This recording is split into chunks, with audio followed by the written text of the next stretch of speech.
City cable ప్రేక్షకులకు నమస్కారం. నేను మీ శ్రీనివాస్. వివరాలకు వెళ్ళే ముందు ముఖ్యాంశాలు ఒకసారి చూద్దాం. సకలం సిద్ధం. హోలీ వేడుకలకు సంసిద్ధమైన కార్మిక క్షేత్రం.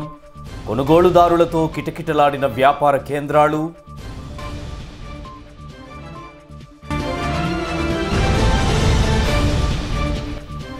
లిక్కర్ అక్రమ దందాపై నిరంతరం నిఘా. మద్యం పంపిణీకి చెక్ పెట్టేలా ప్రత్యేక చర్యలు. ఎన్నికల నేపథ్యంలో ఎక్సైజ్ పోలీస్ శాఖ చేపడుతున్న చర్యలను వివరించిన కని సిఐ ఎస్ రమేష్.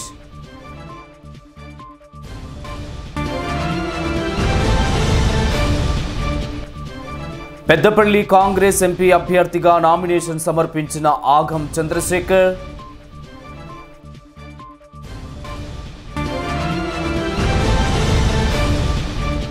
పార్లమెంటు ఎన్నికల్లో అంతు చిక్కని ఎత్తులతో పావులు కదుపుతున్న కేసీఆర్.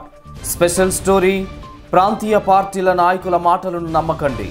పార్లమెంటు ఎన్నికల్లో బీజేపీ అభ్యర్థులనే గెలిపించండి. సిటీ న్యూస్లో ప్రజలకు జిల్లా భారతీయ జనతా పార్టీ అధ్యక్షులు కాసిపేట లింగయ్య పిలుపు.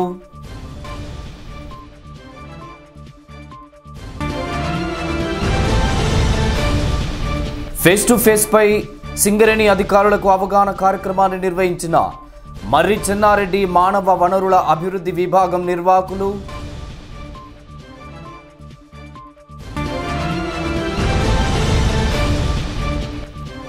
ఘనంగా జరిగిన మంత్రి ఈటెల రాజేందర్ జన్మదిన వేడుకలు.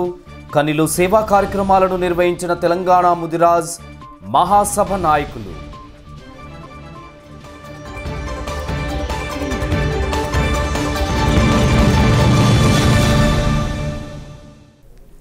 వివరాలు చూద్దాం. కార్మిక క్షేత్రమైన పారిశ్రామిక ప్రాంతం రంగుల కేళి హోలీ సంబురాలకు సంసిద్ధమైంది. గురువారం జరగనున్న హోలీ పండుగ సందడి పారిశ్రామిక ప్రాంతంలో ఓ రోజు ముందుగానే ప్రారంభమైంది. మార్కెట్లో అమ్మకానికి సిద్ధమైన వివిధ రంగులు, విభిన్న ఆకృతులతో తయారు చేసిన ఆధునిక హోలీ వస్తువులు అందరినీ ఆకర్షిస్తున్నాయి. చిన్న పెద్ద తేడా లేకుండా అందరూ కలిసి ఆనందంగా జరుపుకునే హోలీ పండుగ అంతటా జరిగే మాదిరిగానే పారిశ్రామిక ప్రాంతంలో కూడా మత సామరస్యానికి, జాతి సమైక్యతకు ప్రతీకగా నిలుస్తూ వస్తుంది. ఈ క్రమంలో గురువారం జరగబోయే హోలీ అందరిలో ఉత్సాహాన్ని నెలకొల్పనుండగా హోలీ వస్తు సామాగ్రిని కొనుగోలు చేసేందుకు వచ్చినటువంటి కొనుగోలుదారులతో మార్కెట్ ఏరియా కిటకిటలాడింది.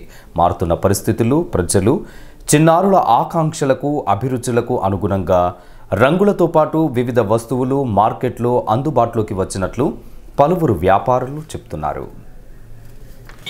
ఇప్పుడు ఉన్న ప్రజెంట్ ఎవ్రీ ఇయర్ కాకుండా ఇయర్ అదనంత నూతన సంవత్సరంలో చాలా వెరైటీస్, అంటే ఇప్పుడు చైనా వెరైటీస్లో చాలా పిల్లలకు పిచికారీలలో వెరైటీస్, గన్సులు, అదే కాకుండా ఈ హోలీ డిఫరెంట్ కలర్స్లతోటి వస్తున్నది. అందరికీ పిల్లలకు వినియోగం, అంటే ఎలాంటి ఎఫెక్ట్ లేని కలర్స్, హర్బల్స్ కలర్స్ లాంటివి, తర్వాత పండ్లతోటి తయారైన కలర్స్ అలాంటివి మాత్రమే అమ్మడం జరుగుతున్నది. చాలా మందికి మేము చెప్పేది ఒకటే, కళ్ళల్లో ఇది వేరే వేరే కలర్ తెచ్చుకొని పూసుకొని వాళ్ళకు 10 రోజులు ఉండడానికి, 20 రోజులు ఉండడానికి అలాంటి కలర్ పెట్టుకొని ఎఫెక్ట్ కానీ కలర్స్ పెట్టుకొని బాధపడొద్దు. పిల్లలు ఉత్సాహంగా ఎంజాయ్ చేయండి. చాలా ఉత్సాహంతో మంచిగా పిల్లలు, పెద్దలు అందరూ ప్రతి గోదావరి కానీ మన పెద్దపల్లి జిల్లాలో ప్రతి ఒక్కరు ఉత్సాహం చేసుకోవాలని హోలీ శుభాకాంక్షలు. కాగా రసాయనాలతో కూడిన రంగులను కాకుండా సంసిద్ధమైన రంగులతో మాత్రమే హోలీ సంబురాలు జరుపుకోవాలని సాంప్రదాయానికి జీవం పోయడంతో పాటు సామరస్యానికి ప్రతీకగా వేడుకను కొనసాగించాలని సూచిస్తుంది ఇవాల్టి మా సిటీ న్యూస్. ఎమ్మెల్సీ ఎన్నికలు అనూహ్యంగా హోలీ పండుగ రోజున మద్యం ప్రియులకు షాక్ ఇచ్చింది. గురువారం జరగనున్న హోలీ పండుగ రోజున అనివార్యంగా మద్యం షాపులు బంద్ కానున్నాయి. ఈ నెల 22న ఎమ్మెల్సీ ఎన్నికలు జరగనున్న ధర్మిలా బుధవారం సాయంత్రం 4 గంటల నుండి శుక్రవారం సాయంత్రం 4 గంటల వరకు వైన్ షాపులు మూసివేయబడతాయి. ఈ క్రమంలో గురువారం జరిగే హోలీ పండుగ రోజున మద్యం షాపులు మొత్తంగా బంద్ ఉండాల్సినటువంటి పరిస్థితులు నెలకొన్నాయి. మద్యం ప్రియులను ఒకంత అసంతృప్తికి గురి చేయడంతో పాటుగా హోలీ వేడుకల్లో కొంతమేర జోష్ను తగ్గించే అవకాశాలు కనిపిస్తున్నాయి. మద్యం అక్రమ వ్యాపారాలను నియంత్రించడంతో పాటు ఎన్నికల నేపథ్యంలో లిక్కర్ పంపిణీకి చెక్ పెట్టేలా పకడ్బందీ చర్యలు చేపడుతున్నట్లు కానీ ఎక్సైజ్ సిఐ ఎస్ రమేష్ చెప్పారు. అక్రమంగా లిక్కర్ దందాకు పాల్పడే వారిని గుడుంబా తయారీదారులను ఇప్పటికే బైండ్ ఓవర్ చేయడం జరిగిందని తెలిపారు. ఎక్కడైనా బెల్ట్ షాపులు నిర్వహించినా మద్యం పంపిణీకి పాల్పడినా తమకు సమాచారం అందిస్తే వెంటనే తగు చర్యలను చేపడతామని సూచిస్తున్న ఎక్సైజ్ సిఐ రమేష్తో మా correspondent Pudar Kumar face to face. వరుసగా జరగబోతున్న ఎన్నికల నేపథ్యంలో మద్యం వ్యవహారంపై సీరియస్గా దృష్టి సారిస్తున్నారు పోలీసులు. ఈ అంశంపై మనతో మాట్లాడేందుకు ఎక్సైజ్ సిఐ రమేష్ గారు సిద్ధంగా ఉన్నారు. మీరు చెప్పండి, వరుసగా జరగబోతున్న ఎన్నికల నేపథ్యంలో ఎక్సైజ్ శాఖ పరంగా ఎలాంటి చర్యలు చేపట్టబోతున్నారు? ఈ సంవత్సరం వరుసగా ఎలక్షన్స్ ఉన్నమాట వాస్తవమే. ప్రస్తుతం ఎమ్మెల్సీ ఎలక్షన్స్ 22 మార్చి నాడు మనకు జరగబోతున్నాయి. ఈ సందర్భంగా గౌరవ జిల్లా కలెక్టర్ గారు 48 గంటలు మద్యం షాపులు మూసివేత గురించి ఆర్డర్స్ ఇచ్చున్నారు. అవి మేము షాపుల వాళ్ళకు సర్వ్ చేసి ఉన్నాము. ఈరోజు అనగా 20th ఈవినింగ్ 4 o'clock నుండి 22nd ఈవినింగ్ 4 o'clock వరకు ఈ మద్యం షాపులన్నీ బంద్ ఉంటున్నాయి. అదేవిధంగా వచ్చే పార్లమెంట్ ఎన్నికల గురించి కూడా మాకు పై అధికారుల నుంచి స్పష్టమైన దిశానిర్దేశం ఉంది. ప్రధానంగా లిక్కర్ దందాలు చేసే వాళ్ళను, గుడుంబ వ్యాపారులను, గుడుంబా కోసం బెల్లం అమ్మేవారిని మేము బైండ్ ఓవర్ చేస్తున్నాము. అట్లాగే బెల్ట్ షాపులు నడిపే వారిని కూడా బైండ్ ఓవర్ చేస్తున్నాము. మరియు నిత్యం 24 hours నిఘా ఉంచి 24 hours రైడ్స్ కూడా చేస్తున్నాము. ఈ సందర్భంగా కొద్దిపాటుగా మాకు గుడుంబా లభిస్తుంది. ఈ గుడుంబాన్ని ఎక్కడక్కడ కూడా మేము డిస్ట్రాయ్ చేసి అక్యూజులను అరెస్ట్ చేసి కోర్టు ముందు హాజరుపరచడం జరుగుతోంది. అలాగే బెల్ట్ షాపులను కూడా ఎక్కడికక్కడ మేము కంట్రోల్ చేస్తున్నాం. ఈ ఎలక్షన్ నేపథ్యం కానీ ఇతర ఏ కారణాల చేతనైనా అనివార్యంగా మద్యం షాపులు బందీ చేయించిన సమయాల్లో బెల్ట్ షాపులు వీర విహారం చేస్తున్నాయని, విచ్చలవిడిగా మద్యం విక్రయాలు కొనసాగుతున్నాయని ఆరోపణలు ఉన్నాయి. ఈ నేపథ్యంలో అలాంటి చర్యలపై ఎలాంటి దృష్టి సారించబోతున్నారో ఏం సమాధానం చెప్తారు? మద్యం షాపులు బంద్ ఉన్నప్పుడు కొంత బెల్ట్ షాపులు పెరిగే అవకాశం ఉన్నమాట వాస్తవమే. మాకు కూడా కంప్లైంట్స్ ఉన్నాయి. మేము కూడా ప్రజల్ని కోరుతున్నాం, ఇట్లాంటి బెల్ట్ షాపులు ఏమన్నా ఉంటే మా దృష్టికి తీసుకురండి. మా ఫోన్ నంబర్ 9440902698. ఇది ఎక్సైజ్ సిఐ నంబరు. ఈ నంబర్కి మీరు తప్పనిసరిగా మాకు సమాచారం అందిస్తే మేము రైడ్ చేస్తాము. మేము కూడా నిఘా పెంచి ఈ బెల్ట్ షాపులను కంట్రోల్ చేయడానికి మేము సిద్ధంగా ఉన్నాము. అప్పుడు ఆల్రెడీ బెల్ట్ షాప్ల వాళ్ళని బైండ్ ఓవర్ చేశాం కనుక వాళ్ళు మళ్ళీ ఈ నేరం చేయకుండా ఉండడానికి అవకాశం ఉందని చెప్పి కూడా భావిస్తున్నాను. వరుస ఎన్నికల నేపథ్యంలో ఎక్సైజ్ పోలీస్ శాఖ పరంగా ఎలాంటి సూచనలు చేయదలుచుకున్నారు?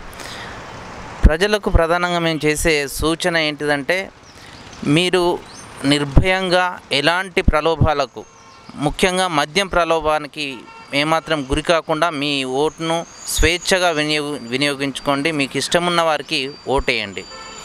ఎవరైనా మద్యం ఇచ్చి మిమ్మల్ని ప్రలోభ పెట్టాలని చూస్తే మాకు దయచేసి ఈ 9440902698 నెంబర్కు సమాచారం అందించండి. వెంటనే మేము వాళ్ళను మీద చర్యలు తీసుకుంటాం. అట్లాగే ఎవరైనా మద్యం పంచుతున్నట్టు కానీ ఎక్కడైనా నిల్వ చేసినట్టు కానీ సమాచారం ఉంటే మాకు తెలియజేస్తే మేము వారి మీద చర్య తీసుకుంటాం. ఇంకొక రెండో విషయం ఏంటంటే, ఈ ఎలక్షన్స్ పరంగా కొంత కల్తీ మద్యం కూడా ఫ్రీగా వస్తుందని చెప్పి కల్తీ మద్యం కూడా సమాజంలో వచ్చే అవకాశం ఉంటుంది. మేము నిఘా పెంచినా మా నిఘా నుంచి తప్పించుకొని వచ్చే అవకాశం ఉంటుంది. కనుక ప్రజలకు విజ్ఞప్తి చేసేది ఏంటంటే, ఇట్లాంటి మద్యాన్ని జోలికి అస్సలు పోకండి. ఎందుకంటే అది ఎక్కడ తయారైందో తెలియదు. దానివల్ల మొన్నటికి మొన్న మనం ఉత్తరాఖండ్, అస్సాం లాంటి, అరుణాచల్ ప్రదేశ్ లాంటి రాష్ట్రాలలో 100ల కొద్ది ప్రజలు చనిపోవడం గమనించాం. కనుక అట్లా కల్తీ మద్యం జోలికి కానీ గుడుంబా జోలికి కానీ మీరు ఎట్టి పరిస్థితులలో పోకూడదని చెప్పి నేను ప్రజలకు విజ్ఞప్తి చేస్తున్నాను. Thank you sir. ఎన్నికల నేపథ్యంలో మద్యం వ్యాపారాలపై ప్రలోభాల పర్వంపై ప్రత్యేక నిఘా వ్యవస్థను ఏర్పాటు చేశామని ఎక్సైజ్ సిఐ రమేష్ గారు చెబుతున్నారు. నిబంధనలు అతిక్రమించిన వారిపై శాఖాపరంగా కఠిన చర్యలు తప్పవని ఆయన సూచిస్తున్న పరిస్థితి. కెమెరా పర్సన్ శ్రీనివాస్తో కుమార్, సిటీ న్యూస్, గోదావరికని. పెద్దపల్లి పార్లమెంటు కాంగ్రెస్ అభ్యర్థి ఆగం చంద్రశేఖర్ బుధవారం నామినేషన్ను దాఖలు చేశారు. ఈ మేరకు కాంగ్రెస్ పార్టీ ప్రముఖులు, పార్టీ శ్రేణులతో కలిసి పెద్దపల్లి కలెక్టరేట్ కార్యాలయానికి తరలి వెళ్లిన చంద్రశేఖర్ ఎంపీ అభ్యర్థిగా తన నామినేషన్ పత్రాలను జిల్లా కలెక్టర్ శ్రీ దేవసేనకు అందజేశారు. నామినేషన్ సమర్పించిన సమయంలో కాంగ్రెస్ ఎంపీ అభ్యర్థి ఆగం చంద్రశేఖర్ వెంట మంత్రి ఎమ్మెల్యే దుద్దిల శ్రీధర్ బాబు, మాజీ ఎమ్మెల్యే విజయ రమణారావు, పెద్దపల్లి డిపిసిసి ప్రెసిడెంట్ ఈర్ల కుమ్రయ్య, కాంగ్రెస్ నాయకులు అడ్లూరి లక్ష్మణ్ కుమార్, ప్రేమ్ సాగర్ రావు తదితరులు ఉన్నారు. పార్లమెంట్ ఎన్నికల కోసం నేతలంతా పావులను కదుపుతున్నారు. మారిన రాజకీయాలకు అనుగుణంగా అన్ని రాజకీయ పార్టీలన్నీ ఎత్తులకు పై ఎత్తులు వేస్తూ ముందుకు సాగుతున్నాయి. ఇటీవల జరిగిన అసెంబ్లీ ఎన్నికల్లో ముందే అభ్యర్థులను ప్రకటించి సంచలనం సృష్టించిన టీఆర్ఎస్ అధినేత ముఖ్యమంత్రి కేసీఆర్ ఇప్పుడు జరగబోతున్న పార్లమెంటు ఎన్నికల్లో ప్రతిపక్ష పార్టీలు అభ్యర్థులను ప్రకటించినప్పటికీ కేసీఆర్ టీఆర్ఎస్ పక్షాన అభ్యర్థులు ఎవరనేది ఇంకా లీక్ చేయకుండా ప్రతిపక్షాలను గజిబిజి ప్రపంచంలో పడవేస్తున్నాయి. ఇటు స్వంత టీఆర్ఎస్లో ఎంపీ పదవి ఆశిస్తున్న అభ్యర్థులకు కూడా కేసీఆర్ చుక్కలు చూపిస్తున్నారు. పార్టీ ప్రాంతీయ పార్టీయే కానీ ఎట్లా పడితే అట్లా ఊహించుకున్న నాయకుల హల్చల్ టీఆర్ఎస్లో చెల్లబోవన్న సంకేతాలను కేసీఆర్ ఇప్పటికే స్పష్టం చేసినట్లు స్పష్టంగా కనబడుతున్నాయి. ఆ టీఆర్ఎస్లోని పరిస్థితులు అయితే ముందస్తుగానే కాంగ్రెస్, బీజేపీ కొంతమంది అభ్యర్థులను ఖరారు చేసినప్పటికీ టీఆర్ఎస్ అధినేత కేసీఆర్ టీఆర్ఎస్ అభ్యర్థుల వివరాలను ఇంకా స్పష్టం చేయకపోవడంపై అందరిలో ఉత్కంఠత రేపుతుంది. మొత్తంగా పార్లమెంటు ఎన్నికల్లో కేసీఆర్ స్కెచ్ ఏ రకంగా ఉండబోతుంది? అర్థం కాని పరిస్థితుల్లో మొదలైన పార్లమెంటు ఎన్నికల్లో ప్రాంతీయ పార్టీల పేరుతో మరోసారి పబ్బం గడపాలని చూస్తున్న నాయకుల పట్ల అప్రమత్తంగా ఉండాలని బీజేపీ పెద్దపల్లి జిల్లా అధ్యక్షులు కాసిపేట లింగయ్య ప్రజలకు పిలుపునిచ్చారు. దేశ సౌభాగ్యం కోసం కట్టుబడి ఉన్న బీజేపీ అభ్యర్థులని ఎంపీగా గెలిపించాలని ప్రజలను కోరిన కాసిపేట, పెద్దపల్లి పార్లమెంటు నుండి పోటీ చేసే అవకాశం వస్తే ప్రజల మన్ననలతో ఎంపీగా విజయం సాధిస్తానని సిటీ న్యూస్లో ఆకాంక్షించారు. మొదలవుతున్న పార్లమెంట్ ఎన్నికల నేపథ్యంలో బీజేపీ పరంగా తెలంగాణ రాష్ట్రంలో గెలుపు ఓటములపై మనతో మాట్లాడేందుకు బీజేపీ జిల్లా అధ్యక్షులు కాసిపేట లింగయ్య గారు సిద్ధంగా ఉన్నారు. లింగయ్య గారు చెప్పండి, దాదాపుగా పార్లమెంట్ ఎన్నికల పరిస్థితి ఉధృతమవుతున్న నేపథ్యంలో బీజేపీ పరంగా గెలుపు ఓటము ఏ రకంగా ఉంటుందని మీరు భావిస్తారు? భారతీయ జనతా పార్టీ దేశవ్యాప్తంగా ఈ గడిచిన 5 సంవత్సరాలు తీసుకున్న చర్యల మూలంగా మేము ఇప్పుడున్న స్థానాల కంటే తగ్గమనే అభిప్రాయంతో నేను ఏకీభవిస్తున్నాను. ఎందుకంటే అనేకమైన నాట్ ఓన్లీ సర్జికల్ స్ట్రైక్, ఆమూలాగ్రంగా అన్ని విషయాలు పోల్చుకుంటే బియ్యంలో కావచ్చు, అంగన్వాడీలో కావచ్చు, అదేంటి బాత్రూంల విషయంలో కావచ్చు, మినిమం హౌసింగ్ ప్రోగ్రాంలో కావచ్చు, అన్ని విషయాలలో కూడా భారత ప్రభుత్వము, భారతీయ జనతా పార్టీ ప్రభుత్వము, కేంద్రంలో ఉన్న ఎన్డీఏ ప్రభుత్వము ఇలా షేరింగ్ ఉన్నది కనుక, ఎక్కువ షేరింగ్ మాదే ఉన్నది కనుక మొత్తం ఇప్పుడు ఉన్నటువంటి 30 కోట్ల మంది యువకులందరూ కూడా భారతీయ జనతా పార్టీ ఆశాజనకంగా చూస్తున్నారు. అంటే దేశంలో ఉన్న పరిస్థితులు కొద్దిసేపు పక్కన పెడితే తెలంగాణ రాష్ట్రానికి వస్తే 16 ఎంపీ స్థానాల లక్ష్యంగా టీఆర్ఎస్ ముందుకు పోతున్న నేపథ్యంలో బీజేపీ ఏ స్థానం మీద ప్రజల దగ్గరికి వెళ్తుంది? మనకు కేటగారికల్గా చెప్పాలంటే 16 స్థానాలు గెలిచినా 16కు ఇంకొక స్థానం యాడ్ చేసుకొని ఆయన ఇంకేదైనా క్రెడిట్ చేసినా ఏమీ ఒరిగేది లేదు. తెలంగాణకు ఎలా కాంగ్రెస్ పార్టీ ఆ రోజు తెలంగాణ కోసము తెలంగాణ ఇవ్వడంలో కాంగ్రెస్ పార్టీ తత్సారం చేస్తే బీజేపీ ఎంపీ అభ్యర్థులు, బీజేపీ ఎంపీ సభ్యులందరూ కూడా సపోర్ట్ చేసి తెచ్చిన తెలంగాణలో ఇప్పుడున్నటువంటి ఎవరైతే ముఖ్యమంత్రి గారు ఉన్నారో ఆయనకు నాలికనా తాటిమటనా ఏం మాట్లాడుతాడో తెలుస్తలేదు. ఏ హిందువులట బంధువులట, ఈయన ఈ దేశంలో పుట్టిండా మరి పాకిస్తాన్ అని పుట్టిండా, ఏ దేశంలో పుట్టిండో ఏం అర్థం అవుతలేదు. ఈ 14 ఎంపీ స్థానాలు గెలిచారు, మరి వీళ్ళేమి సాధించారు? మరి మళ్ళీ 16 స్థానాలు మేము గెలిస్తే నరేంద్ర మోడీ చెవులు వంచాడో తీసుకొస్తారట. అందరూ కూడా గమనిస్తారు నీ మాటలు, నీ వ్యవహారము. ఇట్లా మాట్లాడిన వాళ్ళు చాలామంది మొత్తము భూస్థాపితం అయిపోయారు. ఎందుకంటే ఒక సిద్ధాంతం పైన, ఒక అవగాహన పైన, ఒక ప్రజలంటే మమకారం పైన, ఈ దేశం నాది, ఈ ధర్మము నాది, ఈ దేశంలో పుట్టిన వాళ్ళందరూ కూడా మనవాళ్ళు, వాళ్ళ కోసం మనం సేవ చేయాలనేటువంటి చౌకీదార్ అనేటువంటి పదాన్ని ముంగడ పెట్టుకొని ఆయన పనిచేస్తుంటే ఈ రకమైనటువంటి మాటలు మాట్లాడే నాయకులకు త్వరలో బుద్ధి చెప్పే అవకాశం రాబోతుంది. గతంలో ప్రభుత్వాలు కానీ పాలకులు కానీ ఎవరు ఆలోచించని విధంగా ఈ మధ్యకాలంలో ఇటీవల జరిగిన అసెంబ్లీ కంటే ఒక 6 నెలల ముందు ఎన్నికల కంటే ముందు ఈ రైతు బంధు కానీ రైతు రుణమాఫీ అలాంటి స్కీమ్ల వల్ల అలాంటి స్కీమ్ ఇంకా ప్రజలు ఆసక్తిగా దానికోసము అటువైపు ఉన్న నేపథ్యంలో పార్లమెంట్ ఎన్నికల్లో కూడా ఆయన క్యాచ్ చేసుకునే అవకాశం ఉన్నాయి కదా. ఈ డిఫరెంట్గా బీజేపీ ఏమైనా స్కీమ్ అమలు చేసే అవకాశం ఉంది? 100%. ఇవాళ డిఫరెంట్ స్కీమ్స్ విషయం కాదు. ఇవాళ నిన్నగాక మొన్న ఇది జన ఔషధ కేంద్రాలు పెట్టినాయి. ఇప్పుడు స్టంట్కు 75,000 రూపాయలు ఉన్న పరిస్థితిని తీసుకొచ్చి ఎంతో సామాన్యుడికి అందే రీతిలో గుండెకు సంబంధించిన స్టంట్ విషయంలో, మందుల విషయంలో కావచ్చు, సామాన్యుడికి ఇలా రోడ్ కనెక్టివిటీ కావచ్చు, ఎయిర్ కనెక్టివిటీ కావచ్చు, ఇలా సముద్ర కనెక్టివిటీ కావచ్చు, మొత్తము దేశం అంతా కూడా ఒక యూనిట్గా చేసుకొని ఆ యూనిట్లో అభివృద్ధి జరగాలనే సత్సంకల్పంతో ఇలా నరేంద్ర మోడీ గారు ముందుకెళ్ళిపోతున్నారు. నరేంద్ర మోడీ గారిని ఎవరు ఆపలేరు. ఈ కేసీఆర్ కానీ మమతా బెనర్జీ ఏమంటుంది? మమతా బెనర్జీ ఇది వీళ్ళకేం అవసరమే, బీసీలకు హిందూ దేవాలయం కాపాడు అవసరం అంటుంది. అంటే బీసీలు హిందువులు కాదా? అంటే ఇటువంటి ప్రగల్భాలు పలికే నాయకులకు ఈ దేశంలో అవకాశం ఉండదు. ఈ దేశాలన్నింటిలో కూడా అగ్రగామిగా మన యొక్క భారతదేశాన్ని రత్నగర్భగా విలసిల్లే విధంగా ఇలా భారతీయ జనతా పార్టీ ఆలోచిస్తుంది. భారతీయ జనతా పార్టీ ప్రధానమంత్రి నాయకుడు ఎవరైతున్నారో, అభ్యర్థి ఎవరైతున్నారో తను మన ధనపూర్వకంగా 24 గంటలు ఈ సమాజం కోసం పనిచేస్తున్న వ్యక్తి. స్వచ్ఛ భారత్ కావచ్చు, ఇంకా అనేకమైనటువంటి సుమారుగా 250 ప్రోగ్రాములు తీసుకున్నటువంటి ఘనత ఇలా నరేంద్ర మోడీ గారికి ఉన్నది. మరి ఈయనేం తీసుకున్నాడు అది చెప్పాలి కదా. సరే, ఈయన మాకు పోటీ కాదు, కేసీఆర్ మాకు పోటీ కాదు. జాతీయ రాజకీయాలలో ఈ ప్రాంతీయ పార్టీలు జీరో. వాళ్ళ వ్యక్తుల కోసం ఇలా మొత్తం కుటుంబ రాజకీయాలు అంటున్నారు. కుటుంబ రాజకీయాలు ఎవరై మీ కదా, మావి కాదు కదా. నేనేమో ఎస్సీ మాదిగా, నరేంద్ర మోడీ ఏమో బీసీ, అమిత్ షా ఏమో ఓసీ. ఇట్లా అన్ని పరిశీలిస్తే మాది కుటుంబ రాజకీయం కాదు, మీది కుటుంబ రాజకీయం. రాహుల్ గాంధీ కుటుంబ రాజకీయం. అందుకోసమే కులమతల భేదాలకు అతీతంగా, వర్గాలకు అతీతంగా భారతీయ జనతా పార్టీ అన్ని వర్గాలలో ఇలా ఆయన పేరు సురేష్ ప్రభు, ఆయన క్రైస్తవుడు, ఆయన మంత్రి పదవిలో ఉన్నాడు. ఇలా భారతీయ జనతా పార్టీ మతాలకు అతీతంగా, కులాలకు అతీతంగా, అన్ని రాగద్వేషాలకు అతీతంగా ఇలా ముందుకు పోయే పార్టీ భారతీయ జనతా పార్టీ. అంటే ఒకటే చెప్తుంది కేసీఆర్ గారు, అంటే 60 నుండి 65 సంవత్సరాలు పాలించిన కాంగ్రెస్ పార్టీ కానీ, మరో 10 నుండి 15 సంవత్సరాలు పాలించిన బీజేపీ కానీ భారతదేశంలో అనుకూలమైన వనరులు ఉన్న మన ఎలక్ట్రిక్ కరెంట్ తీసుకున్నామని, ఇంకేమైనా నీళ్ళు చూసుకున్నా కానీ అన్ని వనరులు ఉన్నా కూడా దాన్ని వినియోగించడంలో విఫలమయ్యారు. వాళ్ళని మొత్తం ఓడియాలని చెప్తుంది. దాన్ని మీరేమంటారు? ఇప్పుడు మొత్తం 70 సంవత్సరాల ఈ పాలనలో మొత్తం కాంగ్రెస్ విత్తనమైన Congress party all India youth విభాగానికి సెక్రటరీ. నీది కాంగ్రెస్ విత్తనం, మీరు చేయబట్టే కదా ఇదంతా అయింది.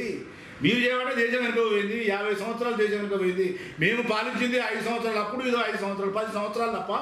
మేము అఖండ భారత్ మన దేశాన్ని మనం సుభిక్షంగా ఉంచడం కోసం అనేక రకమైన ఇలా అటల్ బిహారీ వాజ్పేయి 1998లా నేను పార్లమెంట్ పోటీ చేసినప్పుడు మొత్తం దేశాన్ని అంతా కలుపుకుంటా రోడ్ కనెక్టివిటీ చేయాలని ఇలా కాశ్మీర్ టు కన్యాకుమారి రోడ్డు వేయడం జరిగింది. ఇలా నితిన్ గడ్కరీ గారు మొత్తం కొన్ని వేల కిలోమీటర్లు, సుమారుగా 35,000 కిలోమీటర్లు ఇలా రోడ్ కనెక్టివిటీ చేయడం జరుగుతుంది.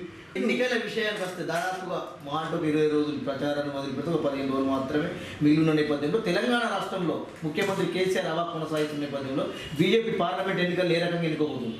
బీజేపీ పార్లమెంట్ ఎన్నికలు ఈ దేశంలో ఉండబడే వాళ్ళందరూ కూడా దేశం కోసం ఆలోచించాలి, దేశం ఔన్నత్యాని కోసం పాటుపడాలి.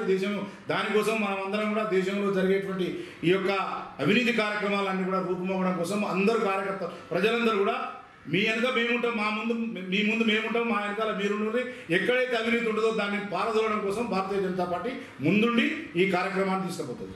పెద్దపల్లి పార్లమెంట్ విషయానికి వస్తే డిఫరెంట్ ఉంది. అంటే ఇక్కడ స్థానిక అంశం తెరపైకి వచ్చినప్పుడు కూడా అనేక పార్టీలు, ఒక బీజేపీ మినహా మిగతా పార్టీలన్నీ కూడా ఇక అభ్యర్థికి వస్తే ఓకే అంటే బీజేపీ ఆ రకంగా ఏ రకంగా ఆలోచిస్తుంది? అభ్యర్థికి వస్తే, పార్లమెంట్ క్యాండిడేట్కి వస్తే, పార్లమెంట్ అభ్యర్థి పోటీ చేస్తేనా ఈ నియోజకవర్గంలో 7 నియోజకవర్గంలో ఉన్నటువంటి వాటి నైసర్గిక స్వరూపం కావచ్చు, అక్కడున్న ఇబ్బందులు కావచ్చు. ఉదాహరణ తీసుకుంటే ఎన్టీపీసీ కావచ్చు, సింగరేణి కావచ్చు, హెవీ బ్లాస్టింగ్ జరుగుతుంది. సింగరేణిలో హెవీ బ్లాస్టింగ్ జరుగుతుంది. ఇప్పుడు సఫిస్టికేటెడ్ విధానాలు వచ్చినప్పటికీ కూడా 7LP కాడ బ్లాస్టింగ్ జరిగితే మొత్తం లక్ష్మీనగర్ అంతా ఊగుతుంది.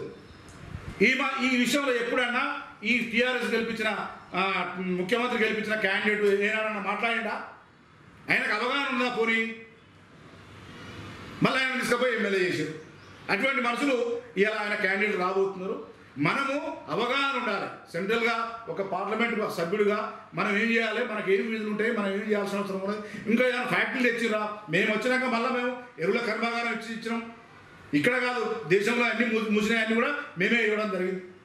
ఇలా రాబోయే రోజులలో కూడా మేము రాబోయే రోజులలో అనేకమైనటువంటి కంపెనీలు తెచ్చి ఇక్కడ ఉన్నటువంటి యువతకు నిరుద్యోగం నుంచి పక్కకు జరిపి మనం వాళ్ళకు ఉద్యోగం ఇచ్చే విధంగా తయారు చేస్తున్నాం. అన్నిటికీ పరిష్కారం స్థానికంగా ఉన్న నాయకుడు, సమర్థవంతంగా ఉన్న నాయకుడిని ఎన్నుకుంటే బాగుంటుందని భావిస్తున్నాం. స్థానికమైనటువంటి సమస్య మా పార్టీలో లేదు. స్థానికం కాకపోవచ్చు కానీ సమర్థవంతమైన నాయకత్వాన్ని మనం గెలిపించుకోగలిగితే, అది సమర్థుడైతే ప్రాంతీయ పార్టీ అయితే ఏమి చేయలేడు. ఆడ మళ్ళీ నెంబర్ గేమ్ ఉంటుంది. మెజారిటీ స్థానాలు ఎటువైపు ఉన్నాయో ఆ స్థానంలో మనోడు మన ఎంపీ మనం గెలిస్తే మనకు ఏదైనా జరుగుతుంది. దాదాపుగా పెద్దపల్లి నుండి బీజేపీ అభ్యర్థిగా కాసిపేట లింగయ్యకు ఖరారై టికెట్ అని ప్రచారం జరుగుతున్న నేపథ్యంలో ఒకవేళ ఖరారైతే ఈ 7 కాన్స్టిట్యూన్సీలో ప్రచారం ఏ రకంగా కొనసాగిస్తుంది? ఇక ప్రచారం మేము చిన్నప్పటి నుంచి నేర్చుకున్న విద్య అది. మేము జనజాగరణ కార్యక్రమాలు చేస్తాము, గడ్డ వర్క్ అంటాము. గడ్డ వర్క్ అంటే ఏంది, ఒక పోలింగ్ బూత్ను తీసుకుంటాము. ఆ పోలింగ్ బూత్లో ఉన్న ఓట్లన్నీ, అందులో మనుషులు ఎంతమందరు, దానికి ఒక శక్తి కేంద్రం, 2-3 పోలింగ్ బూత్లు కలిపి ఓ శక్తి కేంద్రం అంటాము. ఇప్పటి వరకు మేము చేసే పనే అది. మేము ప్రత్యేకంగా ఎన్నికల కోసం చేయాల్సిన పని లేదు. తెలంగాణ రాష్ట్రంలో బీజేపీకి ఏ పార్టీ పోటీని నిర్వహిస్తుంది? మాకున్న తెలంగాణ రాష్ట్రంలో తెలంగాణ రాష్ట్రం అంటే ఉంటుంది. ఎందుకంటే డబ్బులతో కొనేస్తాడు అందరినీ. ఇక్కడ ఉన్న ఎవరు కొనేయలేడు. ఆయననే అవసరమైతే మేము ఉంటాం. ఒక చివరి అయిపోయింది అంటే 16 టీఆర్ఎస్ భావిస్తున్న నేపథ్యంలో బీజేపీ ప్రజల నుండి ఏం కూడా వస్తుంది? ప్రజలందరూ కూడా సవినయంగా భారతీయ జనతా పార్టీ పెద్దపల్లి జిల్లా పక్షాన సవినయంగా కోరుతున్నది ఏంటంటే, మీరందరూ కూడా సుశిక్షితులైనటువంటి విద్యావంతులైనటువంటి యువకులారా, మేధావులారా, మీరందరూ కూడా ఈ దేశం ఎటు ప్రయాణిస్తున్నది, ఈ దేశంలో మన జవాన్లను ఎంతమంది చంపారు, ఈ దేశంలో ఏం జరుగుతున్నది, ఈ దేశాన్ని కబలించే ప్రయత్నాలు ఎవరెవరు చేస్తున్నారు, ఈ దేశంలో మనకు ఇంటర్నల్ పోరు ఎన్ని రాష్ట్రాల్లో జరుగుతుంది, ప్రాంతీయ పార్టీల పేరు మీద వాళ్ళ యొక్క పబ్బం గడుపుకోవడం కోసం, వాళ్ళ యొక్క కుటుంబాలను పోషించడం కోసం, వాళ్ళ ఆస్తులు పెంచుకోవడం కోసం ఈ రాష్ట్రాలను, ఈ యొక్క దేశాన్ని నిర్వీర్యం చేస్తున్నటువంటి ఈ యొక్క నాయకులందరూ కూడా ఎండగట్టే అవకాశం వచ్చింది. కనుక మీరందరూ కూడా భారతీయ జనతా పార్టీ పట్ల, భారతీయ జనతా పార్టీ చేసే కార్యక్రమాల పట్ల, భారతీయ జనతా పార్టీ నడిపించేటువంటి మా నాయకుడు నరేంద్ర మోడీ గారు తీసుకున్నటువంటి అనేకమైనటువంటి ప్రజాహిత కార్యక్రమాల పట్ల మీరందరూ కూడా జాగ్రత్తగా ఆలోచించి రాబోయే రోజులలో భారతీయ జనతా పార్టీని ఆశీర్వదించవలసిందిగా మేము సవినయంగా కోరుతున్నాం. ప్రాంతీయ పార్టీల పేరుతోటి మరోసారి పబ్బం గడుపుకోవాలని చూస్తున్న నాయకులకు బుద్ధి చెప్పి ఇప్పుడు జరగబోతున్న పార్లమెంట్ ఎన్నికల్లో ఖచ్చితంగా బీజేపీ అభ్యర్థుల్ని గెలిపించాలని ఇప్పుడు మనకు బీజేపీ పెద్దపల్లి జిల్లా అధ్యక్షులు కాసిపేట లింగయ్య కోరుతున్న నేపథ్యంలో ప్రజలు పార్లమెంట్ ఎన్నికల్లో ఏ అభ్యర్థుల్ని ఆదరిస్తారో చూద్దాం. కెమెరామెన్ తిరుపతితో Satyam, city news, Godavari. Ramagundam region R G one పరిధి టీటీఎస్లో మరి చెన్నారెడ్డి మానవ వనరుల అభివృద్ధి విభాగం ఆధ్వర్యంలో సింగరేణి అధికారులకు, ఉద్యోగులకు, సిబ్బంది ఫేస్ టు ఫేస్ ట్రైనింగ్ ప్రోగ్రాంను నిర్వహించారు. ముందుగా ఆ సంస్థ నిర్వాహకులు డీజీఎం పర్సనల్ అధికారి హనుమంతరావు మాట్లాడుతూ, సంస్థ ప్రయోజనాల దృష్ట్యా ఏవైనా సమావేశాలు నిర్వహించే సమయాల్లో వ్యవహరించాల్సిన పద్ధతిపై అవగాహన కల్పించేందుకు సిబ్బంది ఈ శిక్షణ కార్యక్రమం ఎంతగానో దోహదపడుతుందని వారు తెలియజేశారు. మనకు doctor Marri Chennareddy HRD institution నుండి మనకి ఈ యొక్క ఈ లెర్నింగ్ దాని మీద టీమ్స్ చెప్పారు కదా, తెలంగాణ ఈ లెర్నింగ్ అప్లికేషన్ మేనేజ్మెంట్ సిస్టమ్ మీద మనకు ఆ కమిట్ అనేటువంటి 15 మాడ్యూల్స్ మీద కూడా డిఫరెంట్ మనకు అప్లికేషన్స్ అవి ఎలా ఏంటి అనేది మనకు తెలుస్తుంది. సో దానివల్ల మన యొక్క day to day activities, official works అన్ని కూడా మనం చక్కగా చేసే అవకాశం ఉంటుందనే ఒక మంచి ఉద్దేశంతో ఈ యొక్క ట్రైనింగ్ ప్రోగ్రామ్ మనకి ఇవ్వడం చాలా ఆనందదాయకం. సో ఈ సందర్భంగా మరి management of I thank the management of doctor Marri Chennareddy HRD institution and also Singareni management for providing exclusively this training program for the executives as well as to the employees. ఈ కార్యక్రమంలో DGM workshop Kumar, training manager Venkataramana, Marri Chennareddy మానవ వనరుల అభివృద్ధి విభాగం అధికారి భారత్ తదితరులు పాల్గొన్నారు. సేవా కార్యక్రమాలతో మంత్రి ఈటెల రాజేందర్ 55వ జన్మదిన వేడుకలను బుధవారం కనిలో ఘనంగా నిర్వహించారు. తెలంగాణ ముదిరాజ్ మహాసభ నాయకులు ఈ మేరకు స్థానిక శ్రీ ధర్మశాస్త్ర నిత్యాన్నదాన వృద్ధుల ఆశ్రమంలో ఈటెల రాజేందర్ బర్త్డే కేకును కట్ చేసి స్వీట్లు పంపిణీ చేశారు. అనంతరం ఆశ్రమంలోని వృద్ధులకు అన్నదాన కార్యక్రమాన్ని నిర్వహించారు. అలాగే అమ్మా పరివార్ అనాథ పిల్లల ఆశ్రమంలో కూడా ఈటెల బర్త్డే కేక్ను కట్ చేసి చిన్నారులకు స్వీట్లు పంపిణీ చేశారు. అన్నదాన కార్యక్రమాన్ని నిర్వహించారు. వేర్వేరుగా జరిగిన ఈ కార్యక్రమం సందర్భంగా పలువురు ముదిరాజ్ మహాసభ నాయకులు మాట్లాడుతూ తెలంగాణ ఉద్యమంలో రాష్ట్ర పునర్నిర్మాణంలో ఈటెల రాజేందర్ పోషిస్తున్న పాత్ర ప్రశంసనీయమని కొనియాడారు. ముదిరాజుల ముద్దుబిడ్డ అయిన ఈటెల రాజేందర్ భవిష్యత్తులో మరిన్ని ఉన్నత పదవులు అధిరోహించాలని ఆకాంక్షించారు. తెలంగాణ ముదిరాజ్ ముద్దుబిడ్డ అయిన మంత్రివర్యులు ఈటెల రాజేందర్ గారి 55వ జన్మదిన శుభ సందర్భంగా రామగుండంలోని ముదిరాజులు అందరూ కలిసి ఇక్కడ ఉన్న 3 అనాథాశ్రయంలో అన్నదాన కార్యక్రమం మొదలుపెట్టుకున్నారు. ఆయన జన్మదినాన ఈ కార్యక్రమం చేయాలని ముదిరాజులు అందరూ కలిసి పెడదామనుకుంటే ఈ కార్యక్రమం ఏర్పాటు చేయనైనది. ఇక్కడ మరియు అమ్మ పరివార్ ఆశ్రమంలో 3 జాగాల్లో అన్నదాన కార్యక్రమం చేయనైనది. కావున ఆయన యొక్క వీళ్ళ ఆశీర్వాదాలు ఆయనకు ఉండాలని కోరుకుంటున్నాను. తెలంగాణ ముదిరాజుల ముద్దుబిడ్డ ఈటెల రాజేందర్ గారి 55వ జన్మదిన శుభాకాంక్షలు తెలియజేస్తూ మొదటి నుండి కూడా మా ముదిరాజు కులస్తులందరికీ కూడా అండదండగా మాకు ముందు ఉండి ఉంటున్నటువంటి ఈటెల రాజేందర్ గారికి జన్మదిన శుభాకాంక్షలు తెలుపుతూ ఈరోజు అన్నదాన కార్యక్రమం నిర్వహిస్తున్నాం. వారి జీవితం అంతా కూడా ఆయుర ఆరోగ్యాలతోటి సుఖశాంతులతోటి మరిన్ని అరుదైన పదవులు అలంకరించాలని ఆ భగవంతుని కోరుతూ మన రాష్ట్ర ముదిరాజు ముద్దు బిడ్డ అయినటువంటి ఈటెల రాజేందర్ అన్న గారి 55వ జన్మదిన సందర్భంగా ఈరోజు వృద్ధులకు ఆశ్రమాలలో ఉన్న పిల్లలకు అన్నదాన కార్యక్రమం మరి వారి పుట్టినరోజు సందర్భంగా ఏర్పాటు చేయడం జరిగినది. వీరందరి ఆశీస్సులతోటి మంత్రివర్యులు ఇంకా ఎన్నో మంచి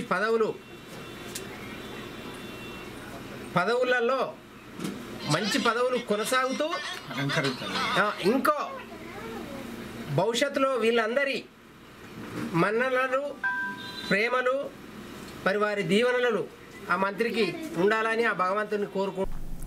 ఈ కార్యక్రమంలో తెలంగాణ ముదిరాజ్ మహాసభ నాయకులు కీర్తి రామయ్య, పిల్లి శివయ్య, పిల్లి దేవేందర్, సాగంటి శంకర్, గడ్డి కనకయ్య, నాయని మదనయ్య, గూళ్ల మల్లికార్జున్, దబ్బటి శంకర్, బిట్టవేని శ్రీకాంత్, నీలం కుమరయ్య, సత్తన్న, మేడి సదయ్య, కలవేని రవీందర్, తూడి రాజయ్య, దామ నర్సయ్య, కె తిరుపతి, చిట్టవేని వేణు, యాదగిరి, నర్సయ్య తదితరులు పాల్గొన్నారు. అలాగే తెలంగాణ ముదిరాజ్ మహాసభ ఆధ్వర్యంలో మంత్రి ఈటెల రాజేందర్ జన్మదిన వేడుకలు రామగుండంలోని తబితా అనాథ ఆశ్రమంలో ఘనంగా నిర్వహించారు. బుధవారం పట్టణంలోని తబితా ఆశ్రమంలో ముదిరాజ్ మహాసభ ఆధ్వర్యంలో కేక్ కట్ చేసి ఈటెల రాజేందర్ జన్మదిన వేడుకలను జరుపుకున్నారు. ఈ సందర్భంగా ముదిరాజ్ మహాసభ సంఘం నాయకులు మాట్లాడుతూ 55వ జన్మదిన వేడుకలు జరుపుకుంటున్న తమ ప్రియతమ నాయకుడు రానున్న రోజుల్లో మరెన్నో ఉన్నత పదవులను అధిరోహించే విధంగా తెలంగాణ రాష్ట్రం సాధించడంలో కేసీఆర్ వెంట ఉండి రాష్ట్రం సాధించడంలో కీలక పాత్ర పోషించారని అన్నారు. ఈ కార్యక్రమంలో పిల్లి శివయ్య, రాష్ట్ర ఉపాధ్యక్షుడు దేవేందర్, సాగంటి శంకర్, కీర్తి రామన్న, ప్రశాంత్, రాజన్న, కుమరయ్య, రవి, సదయ్య, యాదగిరి, ధామ నర్సయ్య, నరేష్, లచ్చన్న తదితరులు పాల్గొన్నారు. పట్టభద్రుల ఎమ్మెల్సీ ఎన్నికల్లో టీఆర్ఎస్ ప్రతిపాదించిన చంద్రశేఖర్ గౌడ్ను మొదటి ప్రాధాన్యత ఓటు వేసి అధిక మెజార్టీతో గెలిపించాలని రామగుండం మాజీ ఎమ్మెల్యే సోమారపు సత్యనారాయణ పిలుపునిచ్చారు.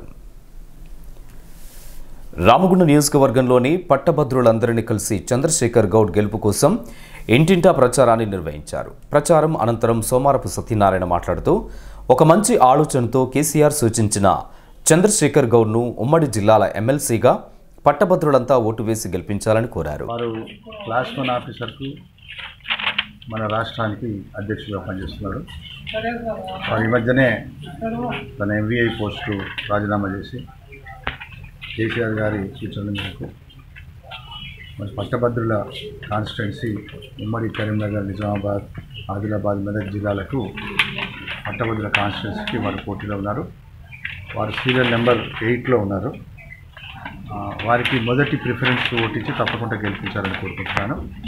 చంద్రశేఖర్ గౌడ్ గారు మొదటి నుంచి కూడా ఒక పద్ధతిలో పనిచేయడం, అందరికీ కలుపుగోలుగా ఉంటూ గ్రాడ్యుయేట్స్ ఉద్యోగాలు రావాలి, వాళ్ళకు ప్రొటెక్షన్ ఉండాలి, తర్వాత ఈ రాష్ట్రంలో యాక్టివిటీస్ పెరిగితే తప్ప ఉద్యోగాలు పెరగవు కనుక డెవలప్మెంట్ యాక్టివిటీస్ ఫాస్ట్గా టేకప్ చేసి చాలామందికి ఉద్యోగాలు కల్పించాలి అనే పద్ధతుల్లో వారు ముందుకెళ్తూ వస్తున్నారు.